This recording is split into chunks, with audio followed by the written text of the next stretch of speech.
Hi guys, welcome to the Wrestling Retrospective, and in today's video I'm doing my review of AEW WrestleDream 2025.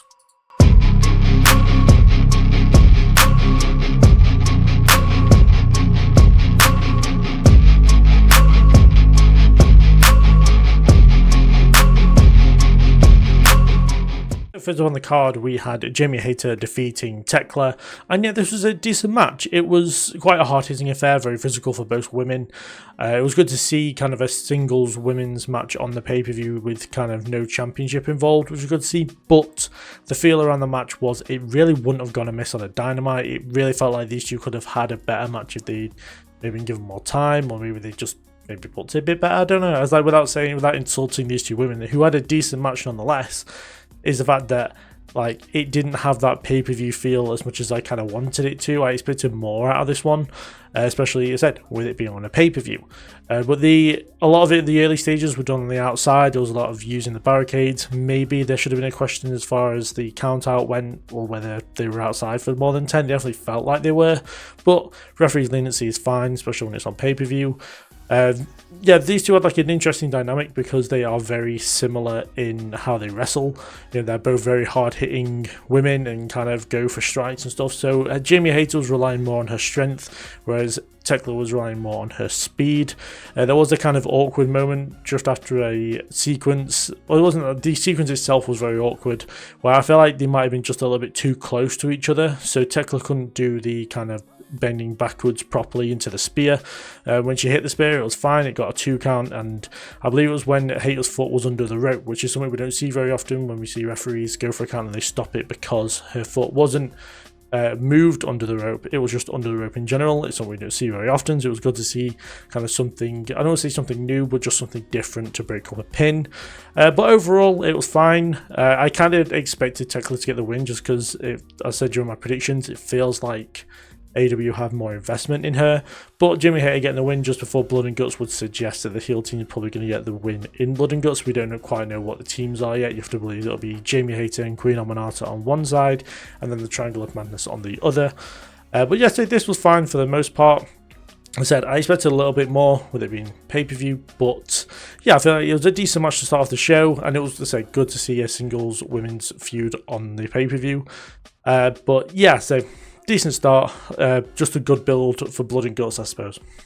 Following that, we had the Jurassic Express, so Jack Perry and Luchasaurus, defeating the Young Bucks. And yeah, this was really good. This was a fantastic match. It wasn't just a really good match. It was a really good tag team match. It was kind of a return to form for Jurassic Express, in my opinion. This is a team that I absolutely loved back in 2022, 2021 times when I got into AEW. And yeah, they kind of restored my love for tag team wrestling. And I feel like they're going to do the same nowadays. I know that they're not wrestling every week and stuff like that. But this was a really good match. I feel like this is one of the better matches on the card. Both tag team matches on this card were really, really good. And yeah, we can kind of saw the fact that Jurassic Express haven't really lost any chemistry in the few years that they've been apart, which is really good to see. I did worry at times that maybe, you know, they've been separated for so long that it will take a while before the chemistry come out together, but that wasn't the case at all. Everything was so seamless between the two of them. Some highlights in the match for me: Luchasaurus doing his awesome moveset again, standing moonsaults, some absolutely awesome strikes with his legs. I think it's really good. It's like, the thing is with Luchasaurus as a heel is that like he can't do all these like acrobatic and athletic stuff because it's not very heel-like. So I'm glad we got that back with him. There was a really cool moment where Jack Perry did a Hurricane Rana to Nick Jackson and then transitioned it brilliantly into a German suplex on Matt Jackson, which I absolutely loved. He did a similar thing in the Revolution triple threat match against the Young Bucks and Red Dragon back in 2022, I believe, in one of my favourite tag team matches. And yeah, I think everything between these guys was really smooth, like, especially because, like, you know, the Bucks are probably the best tag team to ever do tag teams, right? At least they're one of the best. And so everything for them is second nature when it comes to tag team matches, and then you put them with two people who, again, where tag team is probably the thing they're best at. Though Jack Perry was very good as a singles guy, do not get me wrong. Luchasaurus, not so much, as I've said, he's had his kind of half his moveset taken away. But then, yeah, you put these two great teams together, and everything just worked out so well.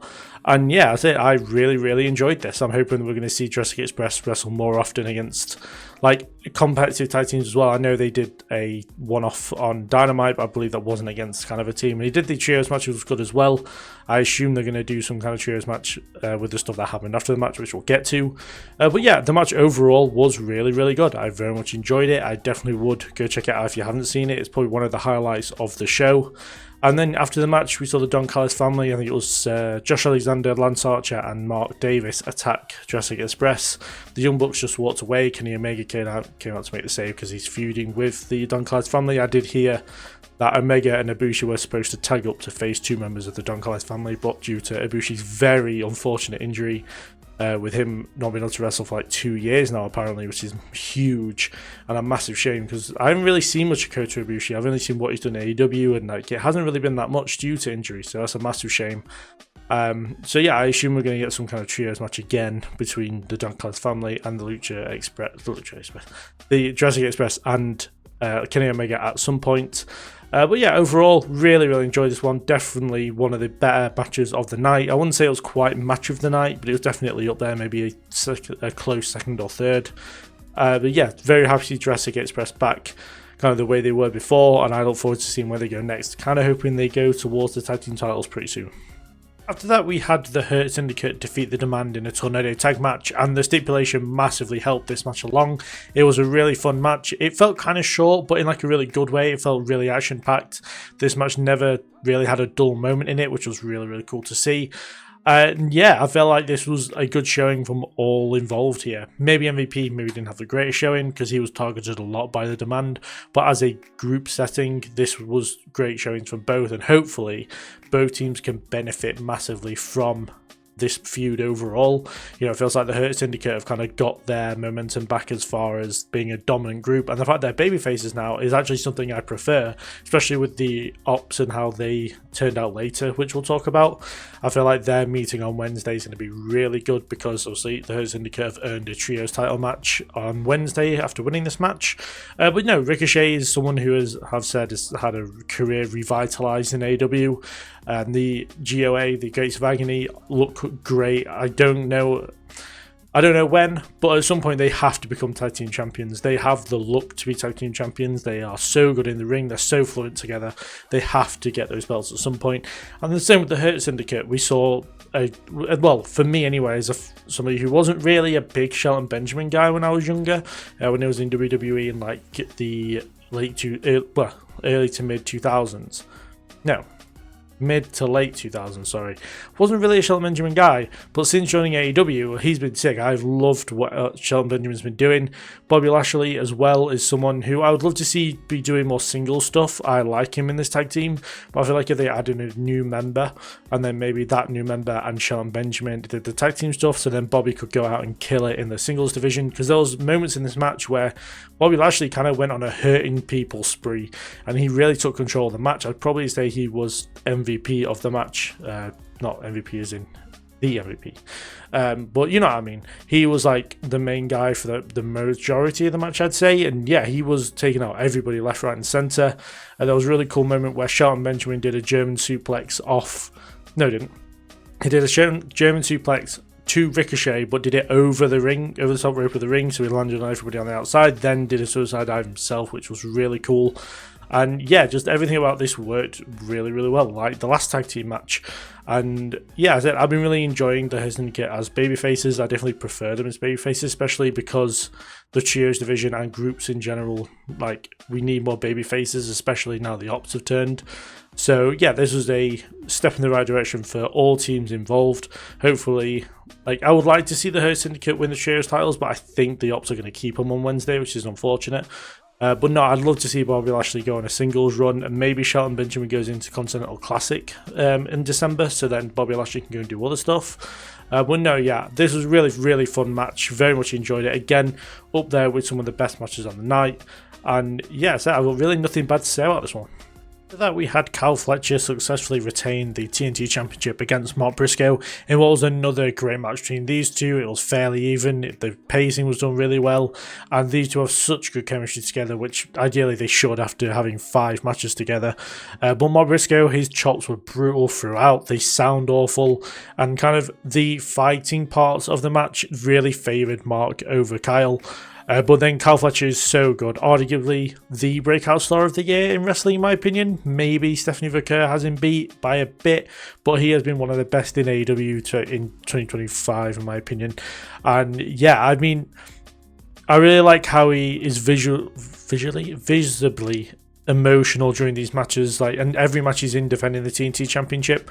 You can kind of see on his face the way he reacts to kickouts, the way he reacts to doing certain moves, the way he shouts out during moves or after someone kicks out or something, like I've said.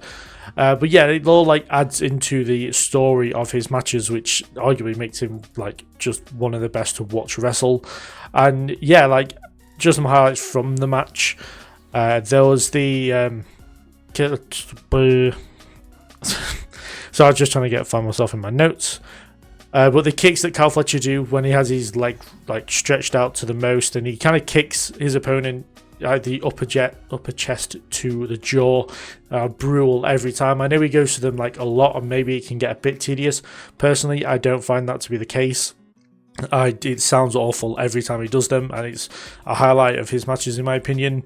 The risky landing on the froggy bow, which had Kyle Fletcher laid out across the top rope, was incredibly risky, and the brainbuster on the top turnbuckle looks awful every time he does it, and it's a really great way to end the match. It's a very big and impactful move to kind of put an opponent away, makes the opponent look strong in defeat, and yeah, it shows how desperate Kyle is to take the brainbuster that far.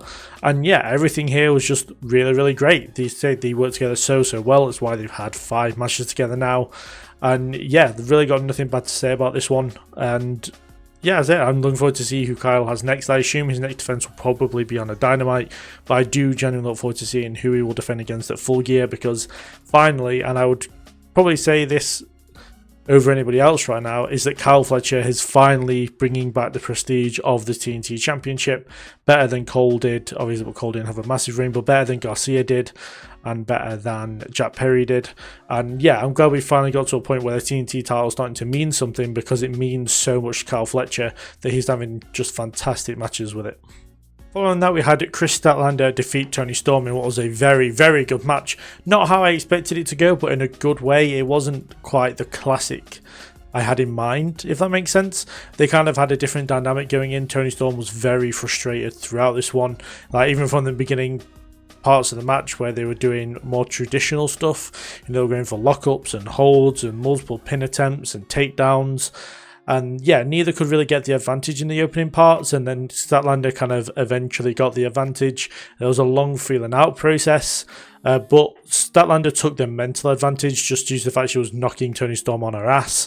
She tripped her over at points, and yeah, Tony then tried to take her down, and she wouldn't stay down, and she shouted out the F word, because you could tell that and said throughout this one that Storm was just so frustrated with how the match was going, and how it was more the advantage of Chris Statlander from pretty much the get-go. Once Storm did get into it, it was a fantastic match, and everything worked again really well, which is something I pretty much said about every match, and what I'll say about matches coming up, because I know I will. But yeah, it was just really, really good throughout. Storm had some really innovative offense against Statlander. She did a brutal looking sit-down powerbomb. It used to be what she used to call the Storm Zero in WWE. She doesn't call it that now. It was just, they called it a Tiger Driver, but I'm not sure which number it is. But there was an awful whiplash on the back of the head of Chris Statlander. She then followed that up really nicely with a sit-down jawbreaker, but she kind of wrapped Statlander around her first. It was really, really nice. But Statlander then relied upon her, I don't know if it has a name, and I was like an idiot, but I don't know if it has a name, but it's like a headlock, but with her legs. It's a leg lock, it's a head block, leg lock, sure, I don't know. She relied on that submission a lot throughout. It looks really uncomfortable. She has her legs trapped and her arms trapped, or at least one of her arms. But yes, Storm, as I said, was uncharacteristically frustrated throughout. This was shown the most in the final moments of the match, where she shouted out for Statlander to kill her. She was shouting out, "Kill me, you have to kill me," or whatever, before Statlander hit Saturday Night Fever for the finish. And yeah, Storm looked really, really strong. She was in the submission for quite a while, And yeah, this was a huge win for Statlander. It was kind of the big obstacle she felt like she had to overcome to feel like a legit world champion, which is totally understandable with how dominant Toni has been over the last couple of years. And then the nightmare scenario nearly happened, and is going to happen as it was confirmed later on in the night, where Mercedes came out and kind of, I don't want to say she confronted Chris Statlander, but they kind of got on each other's face a little bit, and then Statlander left, and I was happy because I was worried that the open challenge would end up being answered by Chris Statlander, and that would actually end up, which is the next match, which is Mina Shirakawa, which we'll get to in a minute. But later on, I think it was after the Mina match, maybe the match after that, the tag team match, it was afterwards, where Mercedes Moné challenged Chris Statlander for the Women's World Championship at Full Gear, and I'm very, very concerned about this. Obviously, Mercedes Moné is on a absolutely fantastic streak right now, winning championships, but Chris Statlander being the women's champion is something I've wanted to see for a very long time, and I feel like it's been well overdue, her winning this championship. So the fact that she might lose it as soon as Full Gear is very concerning to me. But at the same time, these two had two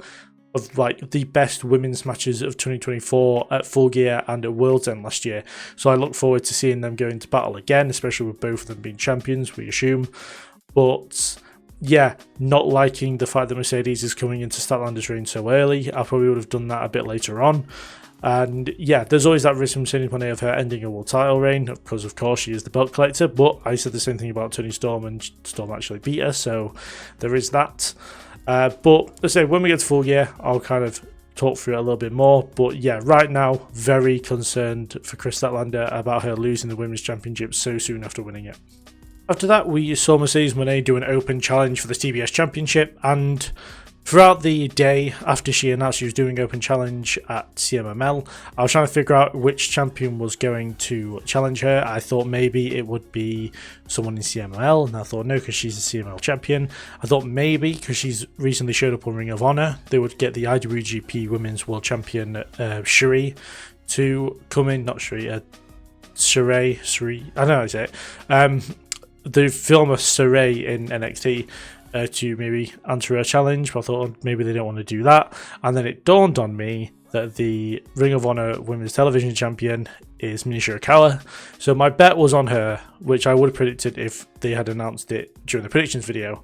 I also thought there was a chance that Athena came out, but obviously Athena's been taking some time away recently, which is extending her title reign longer, even though she's not wrestling, but we won't get to that. But yes, 10 belts just wasn't quite enough for Mercedes Moné, who ends up walking out with 11 belts after once again facing and defeating Mina Shirakawa, because they've met just not enough times yet this year. They've met 4 times between New Japan and AEW, the record being in Mercedes Moné's favour, 3 wins, 0 losses, and 1. Well, actually, no, it's not right. It's 3-0-1, because Mercedes has beaten Mina 3 times one-on-one. Mercedes hasn't lost to Mina, and then they both lost to, I want to say Azm, but I don't know how you say it. But the former New Japan Strong Women's Champion when they had a match over in New Japan. But it meant that these two had great chemistry together. It meant they countered each other very well to start with. And yeah, the pacing was done really well between these two because they know each other really well. Moné's move, the lawn blower, I think it's called, is a brutal move where she has them in a tombstone position but then pushes them out into a double knees. It looks awful. That generally could be a finish, to be fair. I feel like it being a transitional move for Moné kind of says a lot about her moveset. But yeah, I feel like for most people that would be a finisher. But going from one good move from Moné to a bad move, the way she does the frog splash sucks. It seems like she lands nearly on her feet before she hits the splash properly. It doesn't look great. I think if you're going to pay, I get it's a tribute to Eddie Guerrero, who's obviously her hero, but I just stick with doing the 3 Amigos instead of doing the frog splash as well. Mina targeted Mercedes' legs pretty well, middle to late of the match, especially with doing so many figure 4 leg locks, and Mercedes stayed in it for a fair bit of time near the end, which was really good to see, and made her look like strong in winning, I guess, if that's a thing. However, it never felt as if Mercedes Moné's title was ever in jeopardy. It didn't feel like Mercedes was going to lose this one here, which kind of took away from the match, unfortunately. But Mina should be using striking offense a lot more often. She does a really nice spinning elbow. She does it twice into a roundhouse kick. And yeah, I feel like that's something she should be doing way more often during matches instead of just for that. It was a shame that it was a roll-up finish. I thought that the Moneymaker was going to be it, and then Mina found the ropes, which was a good placement in the match because it kind of turned Mercedes Moné from going from highly emotional and it getting into a head to her being really serious and kind of getting more desperate to win that 11th championship. And yeah, no, it worked out. 11th or no 10th, I don't know how many she has many. I think it's to win her 11th.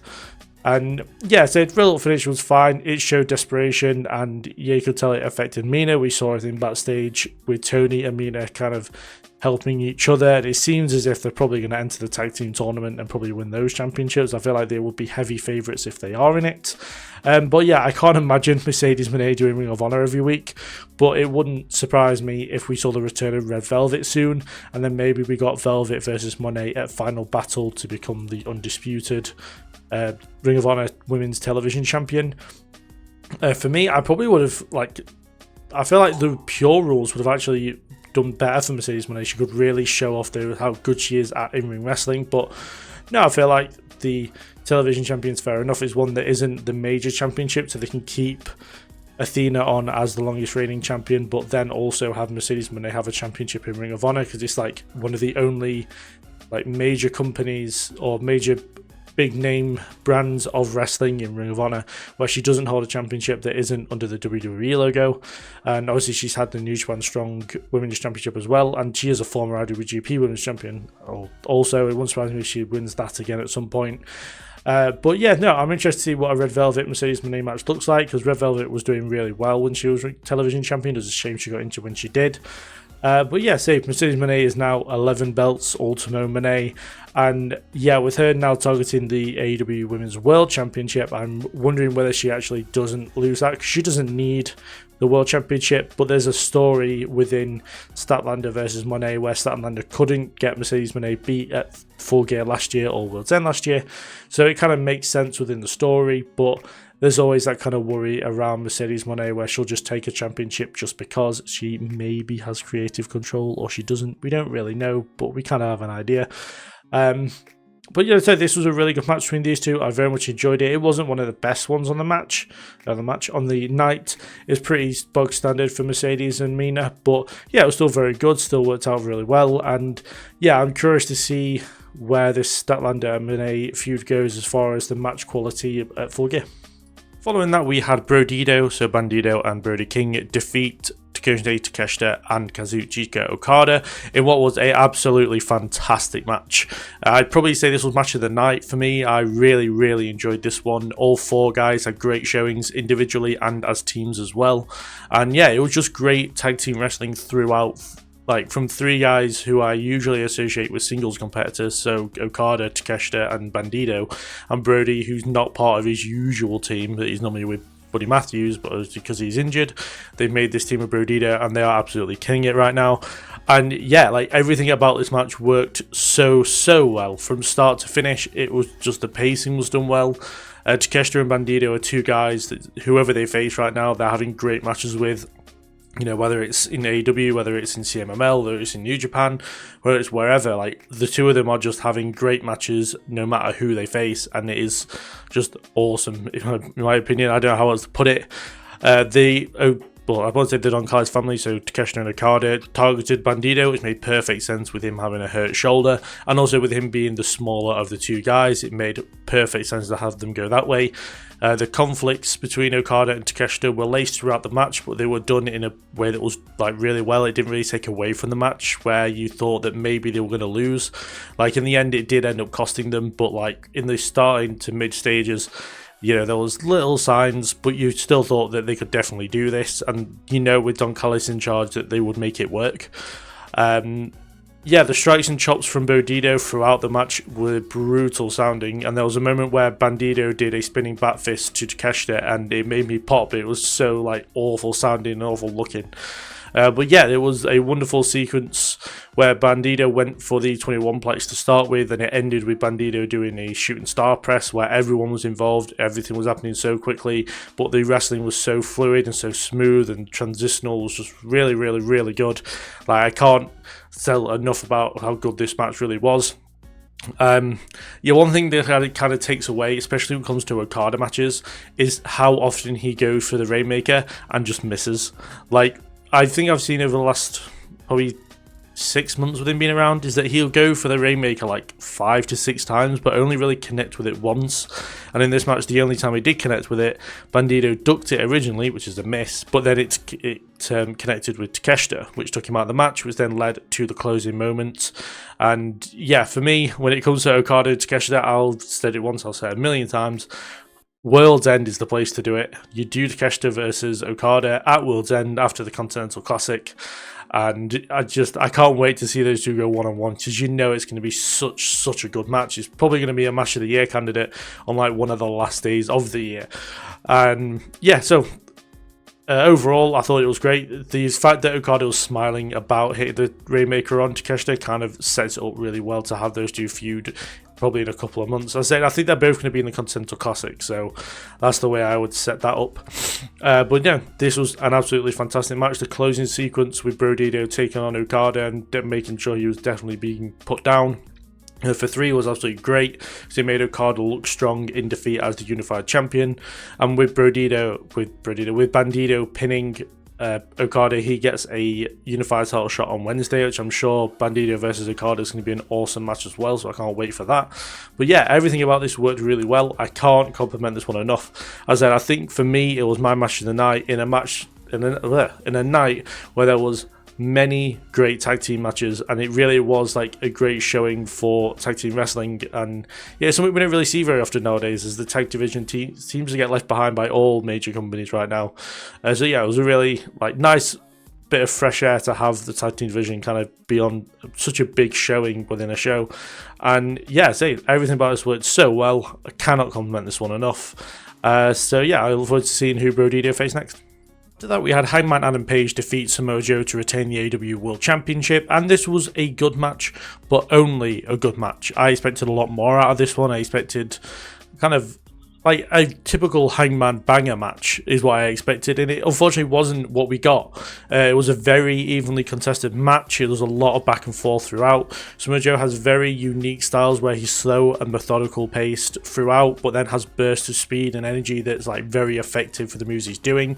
Whereas Hangman kind of did his homework on Joe. There was a moment where he went for a moonsault off the top. Joe did his usual walk away thing, but then Hangman landed on his feet, so then it didn't really work out for Joe the way it normally does. And the same way that when he went for it again, Samoa Joe moved back into the ring, but Hangman repositioned himself to go for a moonsault, which then he kind of missed. But I think the Samoa Joe countered the buckshot really well. He very quickly transitioned it into a Coquina clutch, which again worked out very well. He was not in the clutch for as long as I thought he would be.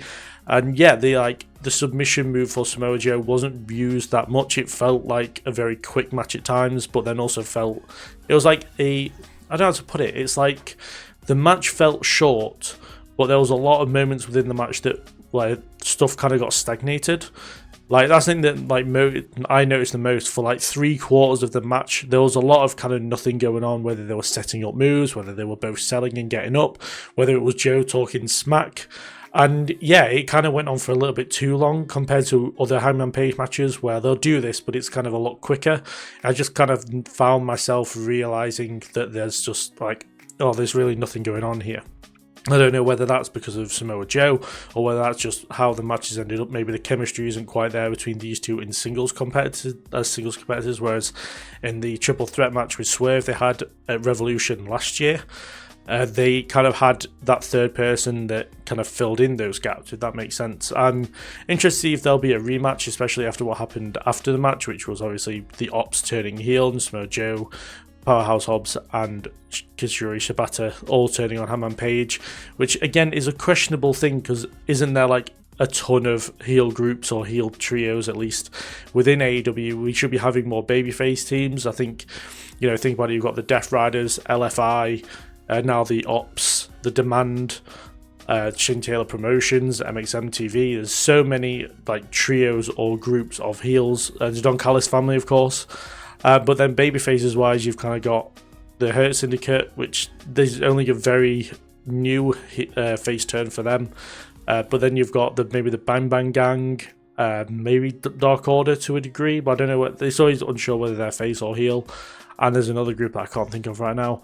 But yeah, it's kind of like feels like we need more babyface teams than heel teams, and turning the Ops really makes no sense, especially as they've been feuding with the Death Riders for so long. But then it makes sense as there's kind of no challenges left for them to face, as they've dispatched of all the heel teams right now that aren't like the Don Callis family and what are the others? I can't remember. But yeah, it kind of, I feel like turning the Ops heel is a very interesting move unless you're going to turn one of the other teams face fairly soon.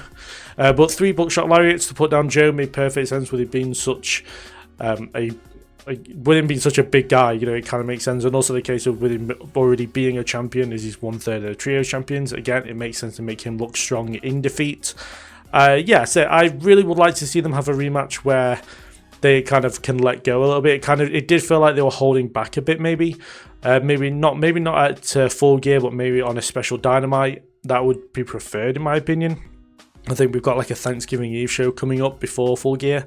Maybe they do it there, but yeah, I feel like this was, it was a good match. It just like I expected more out of the level of competitor Samoa Joe and Hangman Page are.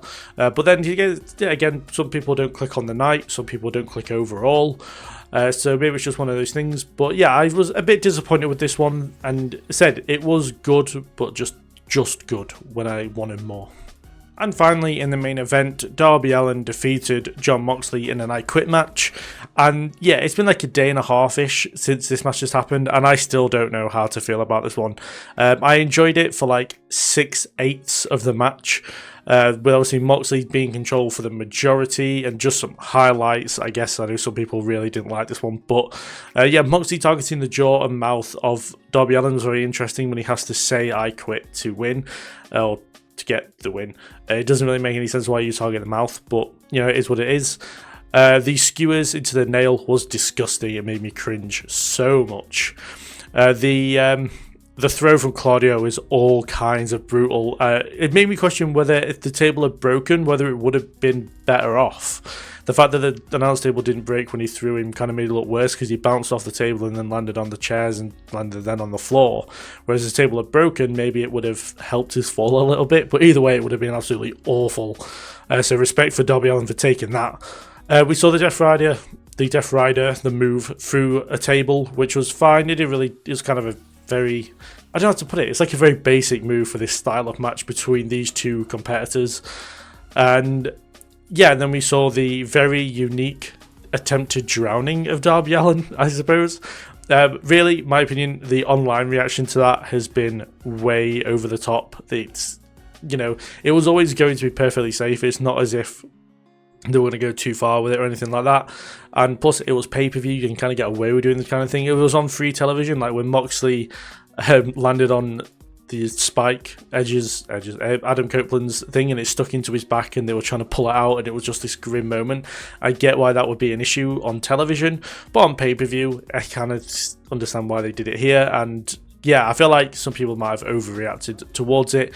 And then the finish. Now, the finish I hated, like a lot. I haven't hated a finish. I think that's not true. I was going to say I haven't hated a finish like this in a long time, but then some stuff at Bound for Glory was pretty bad as well. But yeah, we saw this Sting appearance, which made perfect sense. Sting always seems to appear when Darby's at his most vulnerable or most weakest. As soon as the lights went out, I knew it was going to be Sting. It made absolutely perfect sense. But when Moxley gave up, it was what? A baseball bat to the midsection, the back and the knee, and then the Scorpion Death drop, Scorpion Death lock, and he gave up. Now, I get the Scorpion Death lock was in some of the glass that was part of the aquarium thing, like with all the water was in. Totally get why somebody would give up for that. But this is Jon Moxley. Like, only a couple of months ago, he was doing Texas Death against Hangman, and it took way more than this. And I mean way more. There was parts of that Texas Death match which was more brutal than this one, in my opinion. and Moxley wasn't giving up for that. It took for Hangman to choke out Moxley with a chain twice for him to give up in that one. So the consistency of booking here just makes absolutely zero sense in my opinion, and I hate it when this happens. Like when the consistency of booking is off, but it's off. I mean, I know we get it like a lot where it's like the booking isn't massively consistent, but when it's massively different, like to a point where it's like light and day, that's what really annoys me. Like, because it didn't seem like Moxley would give up from a Scorpion Deathlock in Glass, because it feels like he's been through much worse things than that. I thought maybe it's the case of he got hit with a baseball bat into the knee and then put into a Scorpion Deathlock, that's why he gave up. But then at the same time, it's like, you know, that they didn't really concentrate on that enough for it to become obvious why that was the case. Like, it wasn't like the feeling of Moxley was limping around for a while and then he gave up. It was like very quick and very immediate. You know, the match itself was very short, and yeah, it just, I don't know, it's one of these things where, like, I liked the whole beating up Darby Allin part, and I thought it was absolutely, even though I cringed at parts, and that's the kind of stuff I like about the wrestling, like the extreme wrestling. But yeah, the finish really took away from me. Like, I was kind of silent afterwards because I didn't really know how to feel. I don't know how to feel now, but yeah, for me, it was a great match. Like, while it was early to mid match, but the finish was crap. So like, for me, it was just an average match. It was an okay match. Which is a shame, because I really thought these guys were going to go absolutely balls to the wall with it and do absolutely awful things to each other, and it simply wasn't the case, and it's kind of left me more disappointed than anything else. So those are my thoughts and opinions on AEW WrestleDream 2025. Do put down in the comments below what you thought of the event overall. For me personally, I thought it was a great event. I thought there were some matches that weren't great. Obviously, the main event I didn't really like that much because of the finish, and also the case of the opening match maybe could have been put on a Dynamite, but I understand why they've put it on the pay-per-view if it's to build to blood and guts. But the rest of it was really good. This was a very, like, great showing of the tag team division throughout this one, from the Young Bucks and Jurassic Express. The trios match was really good, and then the World Tag Team title match was great as well. Obviously, it was my match of the night. I thought it was absolutely fantastic. So yeah, I'm interested to get you guys' take on the main event. Maybe I've not seen something which makes sense as to why Moxley gave up so quickly. But yeah, for me, I really didn't like that, as you guys know from the last part. But yeah, so I'm interested to get you guys' take on this show, and yeah, do like the video if you enjoyed this review, and do stick around by subscribing. There's a lot of good stuff coming up on the channel. There's a review of NXT TakeOver Toronto from 2019 coming up, as well as coverage of Halloween Havoc, and some cool lists as well. A continuation of the series of best PLE matches for WWE continues. I believe it's like 2012 or 2013. I believe it's coming up soon, so do stick around for that as well. Thank you very much for watching. I'll see you guys in the next one.